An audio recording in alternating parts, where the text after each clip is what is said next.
మహాపరిశుద్ధుడవైన మమ్మల్ని మిక్కిలిగా ప్రేమించిన మా ప్రియ పరలోకపు తండ్రి, మీ అపారమైన ప్రేమకు, మీ అపారమైన కృపకు స్తుతులు స్తోత్రములు చెల్లిస్తుంటున్నాం ప్రభువా.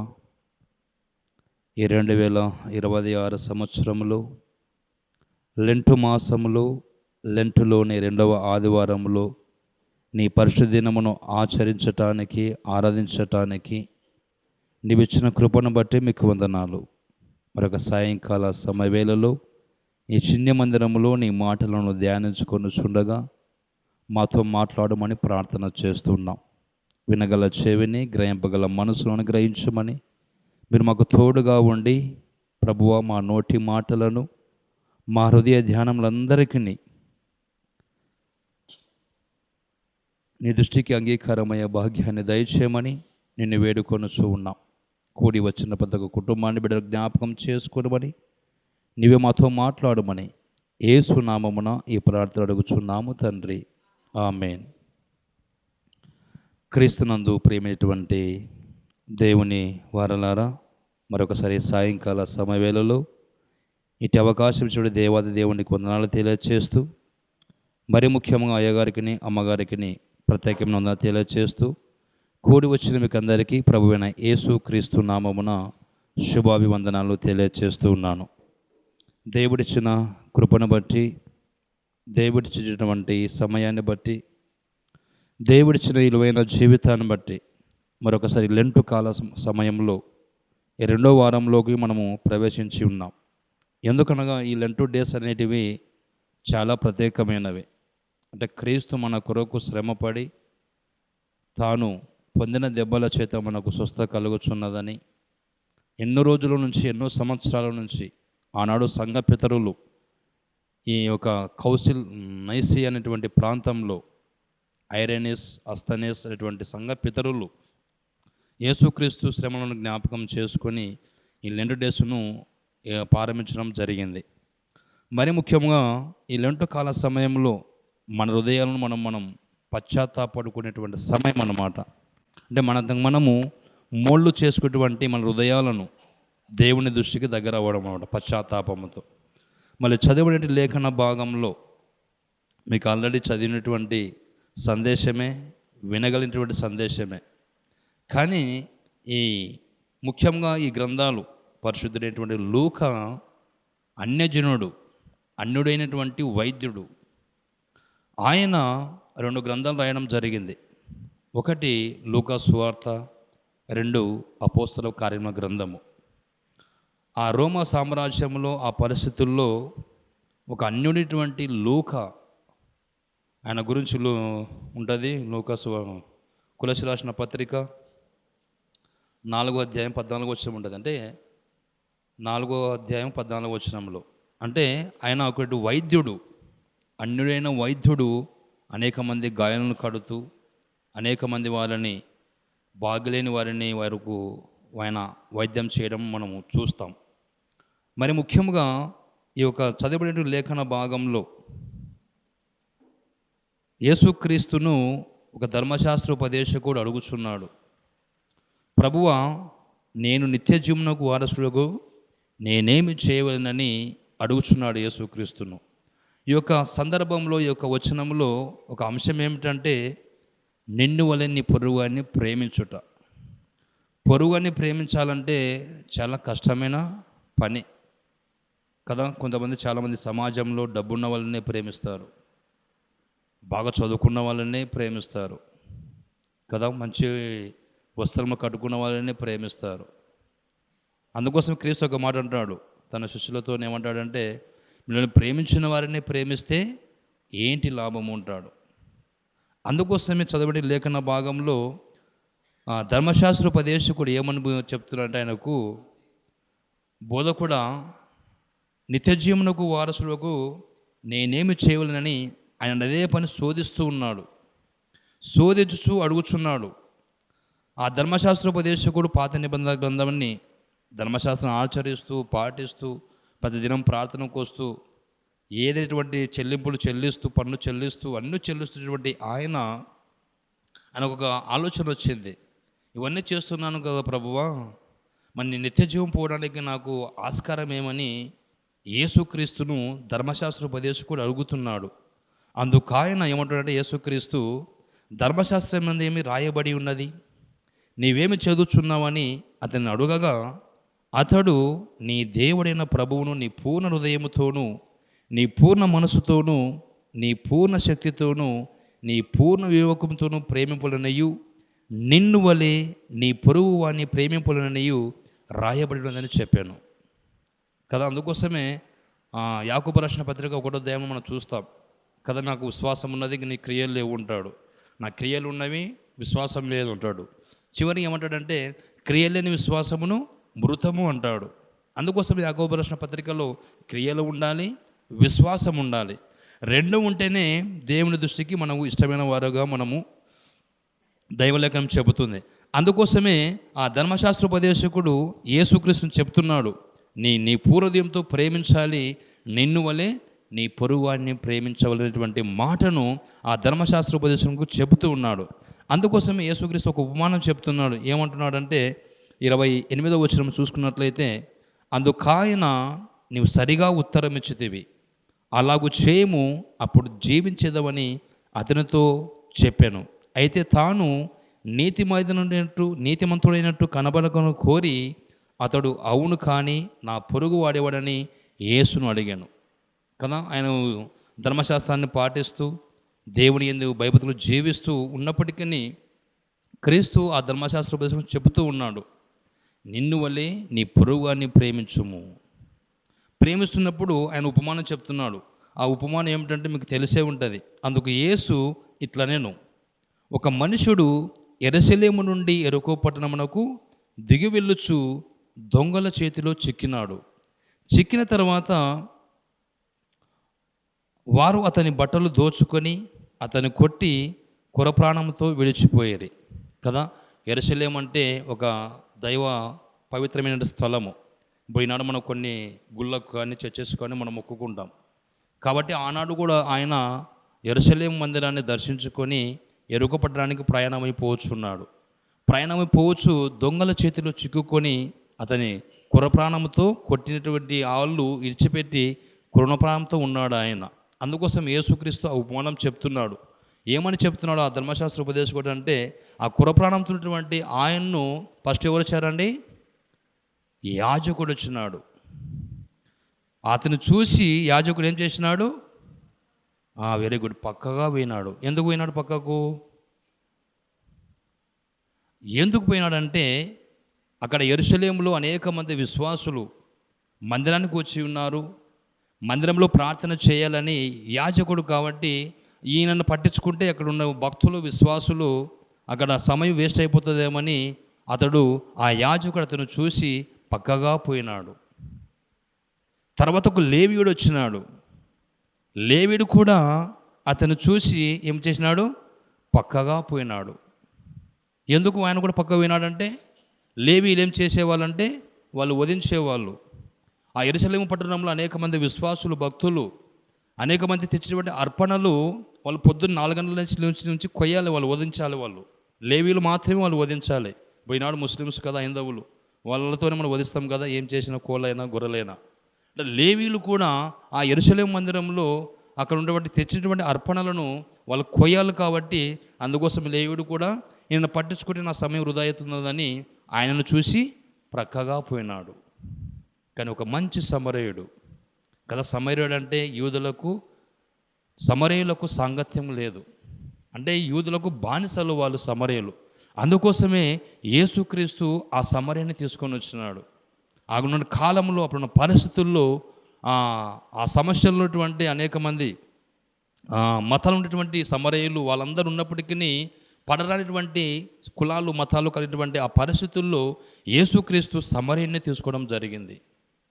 అందుకోసమే సమరయుడు అతన్ని చూసి, ఆ పొరుగువాన్ని చూసి అతన్ని గాయములు కట్టి నూనె రాచి ఒక పూట కుల్లవాని ఇంటికి దగ్గరికి వెళ్ళి అతన్ని పరామర్శించి, ఇంకా ఏమైనా కొదవగా ఉండేలా నేను మళ్ళీ తిరిగి వచ్చి ఏమైనా కావాలనుకు నేను వచ్చి ఇస్తానని ఆ సమరయుడు అతని సహోదరుని పొరుగువాడిని చూసి పరామర్శిస్తాడు. అందుకోసం ఈ మాట చాలా వింటాం మనం చాలాసార్లు. కానీ మర్మైనటువంటి ఏమిటంటే యాజకుడు చూసినాడు, లేవీయుడు చూసినాడు. వాళ్ళు కూడా తమ పనులు ఉన్నాయి. నాకు ఇచ్చిన పనిని నేను సౌర్యంగా నిర్వర్తించాలని యాజకుడు చూసి ప్రక్కగా పోయినాడు. అక్కడ ప్రార్థించడానికి ఎంతోమంది విశ్వాసులు, భక్తులు ఆ యెరూషలేము మందిరానికి వచ్చినారు కాబట్టి ఆ యాజకుడు చూసి వెళ్ళిపోయినాడు. అందుకోసమే యేసుక్రీస్తు ఉపమానం చెప్తున్నాడు ధర్మశాస్త్రోపదేశకునికి. మళ్ళీ వీరిలో ఎవరు పొరుగువాడని చెప్పినప్పుడు ఆ ధర్మశాస్త్రోపదేశకుడు అతని గాయములు కట్టినవాడే అన్నాడు. కదా ఈనాడు కూడా మన సమాజంలో చాలామంది కదా దెబ్బలు పడిన వాళ్ళు చాలామంది చూసుకుంటూ వెళ్ళిపోతాం. ఎందుకంటే ఇప్పుడు ఈనాడు అనేక చట్టాలు వచ్చినాయి కదా. ఏం చూసినా, ఏం చేసినా, ఏం ముట్టుకున్నా ఫస్ట్ దెబ్బతిన్నవని అడగరు, కానీ ఫస్ట్ మనల్ని అడుగుతారు కదా. అటువంటి చట్టంలో మన భారతదేశంలో ఉన్నాం కాబట్టి అందుకోసమే యేసుక్రీస్తు ఆ ధర్మశాస్త్రోపదేశకుడు ఆయనతో చెప్తున్నాడు, మళ్ళీ వీరిలో ఎవరు పొరుగువాడు, అతను గాయంలో కట్టినవాడే అన్నాడు. కాబట్టి ఈనాడు కూడా మనము కూడా మన సమాజంలో జీవిస్తున్నటువంటి మనము క్రైస్తవులకి మనము ప్రేమించుకోలేని పరిస్థితి, పొరుగు వాళ్ళని ప్రేమించడం ఆదరించలేని పరిస్థితి. అందుకోసమే యూదులకు సమరయులకు సాంగత్యం లేదు. అందుకో సమరయుణ్ణి తీసుకున్నాడు యేసుక్రీస్తు. సమరయులు యూదులకు బానిసలు. వాళ్ళు యూదులేమో ధర్మశాస్త్రాన్ని పాటిస్తున్నారు, దేవుని ఆరాధిస్తున్నారు, దేవుని మందిరానికి వస్తున్నారు, దేవుని ప్రతిదీ అర్పణలు చెల్లిస్తున్నారు. అందుకోసమే ఒక సమరయుడు వచ్చి, గుడ్ సమరేట్ అంటారు ఇంగ్లీషులో, ఆ సమరయుడు అతను చూసి అతని గాయములు కట్టి ఒక పూటకుల్లవాని ఇంటికి తోలుకొని వెళ్ళి అతను పరామర్శించున్నాడు. కాబట్టి ఈ లెంటు కాల సమయంలో మనం ప్రేమించబడాలి. ఇతరులను ప్రేమించాలంటే చాలా ఓపిక ఉండాలి, అర్థం చేసుకోవాలి. మనుషులతో సమాధానంగా మాట్లాడేటువంటి సంభాషణను మనం క్రీస్తును కలిగి ఉన్నాం కాబట్టి, క్రీస్తును ప్రేమిస్తున్నాం కాబట్టి, క్రీస్తునందు విశ్వాసం ఉంచుతున్నాం కాబట్టి పొరుగుని ప్రేమించడానికి చాలా ప్రయాసపడాలి. ఈనాడు ప్రేమించే వాళ్ళంటే చాలా తక్కువ. ఇప్పుడు ఈనాడు చాలామంది ఇప్పుడు సెల్ ఫోన్లు వచ్చినాయి. అదొక కార్యక్రమం జరిగిందంటే ఒకప్పుడు పెద్దల కాలంలో ఇంటింటికి తిరిగి ఆహ్వానించేవాళ్ళు. ఇప్పుడు ఇంట్లోనే ఉండి ఫోన్ చేసి, అమ్మ మా ఇంట్లో కార్యక్రమం ఉంది రావాలి, అటువంటి పరిస్థితి ఇటువంటి కాలంలో ఉన్నాం. కాబట్టి ఈ పొరుగువాన్ని ప్రేమించాలి అనేటువంటి మాటను యేసుక్రీస్తు తెలియచేస్తున్నాడు. అందుకోసమే ఆ ధర్మశాస్త్రోపదేశకుడు చెప్తున్నటువంటి మాటలు, నిత్య జీవముకు పోవాలంటే ఏం చేయాలంటే పొరుగువాన్ని ప్రేమించాలి మనం. అందుకోసం యేసుక్రీస్తు చివరికి ఏమంటాడంటే, అతను ఏమంటాడంటే ఆ సమరయుడు, అయితే ఒక సమరయుడు ప్రయాణమై పోవచ్చు, అతడు పడి ఉన్న చోటికి వచ్చి అతనిని చూచి అతని మీద జాలిపడి దగ్గరికి పోయి నూనెయు ద్రాక్షరసమును పోసి అతని గాయములను కట్టి తన వాహనం మీద ఎక్కించి ఒక పూటకుల్లవాని ఇంటికి తీసుకొని పోయి అతన్ని పరామర్శించను. మరునాడు అతడు 2 దేనారములు తీసి ఆ పూటకుల్లవానికిచ్చి, ఇతన్ని పరామర్శించుము, నీవింకేమైనా ఖర్చు చేసిన ఎడల నేను మరలా వచ్చినప్పుడు అది నీకు తీర్చేదనని అతనితో చెప్పిపోయాను. కాగా దొంగల చేతిలో చిక్కిన వానికి ఈ ముగ్గురిలో ఎవరు పొరుగువాడేనని నీకు తోచుచున్నదని యేసు అడగగా అతడు అతని మీద జాలిపడిన వాడే అనెను. అందుకు యేసు, నీవును వెళ్ళి అలాగూ చేయమని అతనితో చెప్పాను కదా. ఎప్పుడైతే మనము ధర్మశాస్త్రాన్ని పాటించాలి, దేవుని ఆజ్ఞలను పాటించాలి, ఇతరులను ప్రేమించాలి, ఇతరులు ఇబ్బందులు ఉన్న వరకు పరామర్శించాలని అటువంటి మాటను యేసుక్రీస్తు తెలియచేస్తున్నాడు. అందుకోసం యేసుక్రీస్తు కాలంలో జీవిస్తున్నప్పుడు అనేటువంటి మతాలు, అనేక రాజకీయము, సామాజిక పరిస్థితులు, ఆర్థిక పరిస్థితులు, క్రీస్తు వచ్చినాడంటే క్రీస్తు అనేక మంది ఆయన ఎన్నో అద్భుత కార్యాలు చేస్తున్నప్పుడు అటువంటి రోమా ప్రభుత్వం వాళ్ళు ఆయన మీద సనుగులు సనిగినారు. అందుకోసం యూదా తెగలు ఉన్నటువంటి కొంతమంది శాస్త్రులు, పరిసయ్యులు, సద్దుకేయులు, వీళ్ళందరూ యూదా గోత్రం తెగలు అన్నమాట. అందుకోసం ఇంకొక మాకు మెస్సయ్య వస్తారని వాళ్ళు చెప్పినప్పుడు వాళ్ళని యేసుక్రీస్తు కనుక్కోలేకపోయినారు. అనే కుల మత విభేదాలు జరుగుతున్నాడు. ఆ పరిస్థితుల్లో యేసుక్రీస్తు ఈ లోకానికి వచ్చినాడు. అందరి నిమిత్తమై, మనందరి నిమిత్తమై తనుగా రిక్తునుగా చేసుకొని ఉన్నాడు. గొర్రెల పిల్ల చుకుతరించు అని ఇతడు గొర్రె ఎలా మౌనంగా ఉన్నదో అలా సిలువలో తలవాల్చినటువంటి మౌనంగా తలవాల్చినాడు. కాబట్టి నీ హృదయం నా హృదయము ఇతరుల ఎడల, సమాజం పట్ల, ప్రేమ పట్ల మనము పొరుగుని ప్రేమించడానికి మనము ఇష్టపడాలి. మన భక్తి మనది, మన ఆలోచన మనది, నా కుటుంబం నాది అనుకోకూడదు అనమాట. ఎప్పుడైతే క్రీస్తునందు విశ్వాసం ఉంచినామో అంటే, క్రీస్తునందు భయభక్తి కలిగి జీవించి మనం ప్రార్థన చేస్తున్నామంటే ఇతరులను ప్రేమించడానికి మనం ప్రయాసపడాలి కదా. ఒక పొరుగువాడు ఒకసారి మనం తప్పిదం చేసినట్టు ఎన్నిసార్లు క్షమించాలంటే 70 ఏళ్ళ సార్లు క్షమించాలంటాడు యేసుక్రీస్తు కదా. ఒకసారి క్షమించలేం మనం. 70 ఏళ్ళు అంటే మరణించేంత వరకు పొరుగువారి విషయంలో మనము క్షమించడానికి మనము ప్రయాసపడాలి. కష్టం, క్షమించలేం మనిషిని. అందుకోసం భారతదేశ చట్టం కూడా అంత సునాసనంగా శిక్షించదు మనిషిని. ఎందుకు శిక్షించదంటే అతను మారు మనసు పొందాలి. ఫర్ చేంజ్, వాళ్ళు చేంజ్ అవుతారు ఎప్పుడోసారి, ట్రాన్స్ఫర్ ఫర్ చేంజ్ ఎప్పుడోసారి అవుతారు వాళ్ళు అని భారతదేశ చట్టము అంత సునాసనంగా శిక్ష విధించదు. కొన్ని చట్టాలు అనేకటువంటి విదేశాల చట్టాలు అయితే మరణశిక్ష అంటే అతనికి మరణశిక్షనే విధిస్తాయి. కానీ మన భారతదేశ చట్టం అట్లే. ఆయన ఎంత తప్పు చేసినప్పటికీ, ఎంత హత్య చేసినప్పటికీ కొన్ని రోజులు ఉంచుతారు, కానీ ఉరిశిక్ష మటుకు విధించరు. అట్లా అందుకోసమే పొరుగారి విషయంలో దేవుని ఒక మాటను ధర్మశాస్త్ర ఉపదేశం చెప్తున్నటువంటి మాట యేసుక్రీస్తు ఇలాగూ చేసిన ఎడల నిన్ను వల్లి పొరుగుని ప్రేమిస్తేనే నిత్య జీవం పొందుతామనేటువంటి మాటను యేసుక్రీస్తు తెలియచేస్తున్నాడు. ఆ ధర్మశాస్త్ర ఆలోచన వచ్చింది, ఇవన్నీ చేస్తున్నాను కదా ప్రభువా, ధర్మశాస్త్ర ఆజ్ఞలు పాటిస్తున్నాను కదా ప్రభువా, మరి నిత్య జీవం పోవడానికి నేను ఏం చేయాలని అడుగుతున్నాడు. అందుకోసం యేసుక్రీస్తు చెప్తున్నటువంటి సమాధానము, నిన్ను వలే నీ పొరుగువాన్ని ప్రేమించాలి. అన్నీ చేస్తాం మనము కూడా, సంఘంలో ప్రతిదీ స్పాన్సర్ చేస్తాం, ప్రతిదీ ఇస్తాం, ప్రతిదీ పెడతాం. కానీ మన హృదయము ఎలా ఉండాలంట?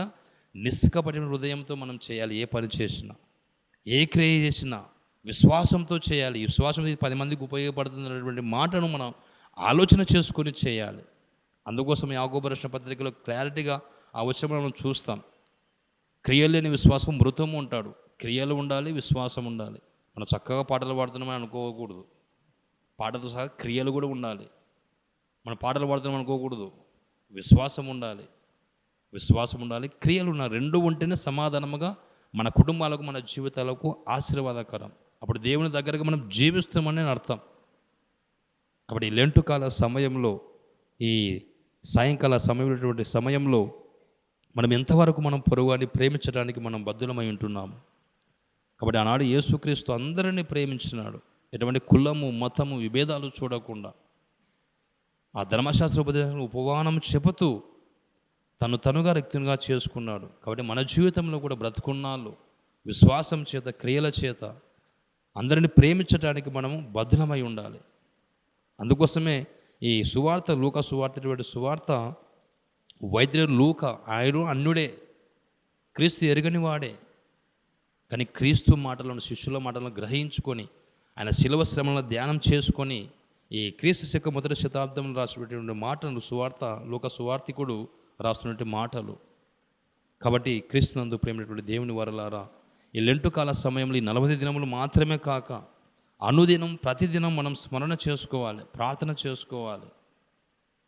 ఓన్లీ 40 రోజులు మాత్రమే మనం ఉపవాసం ఉంటాం.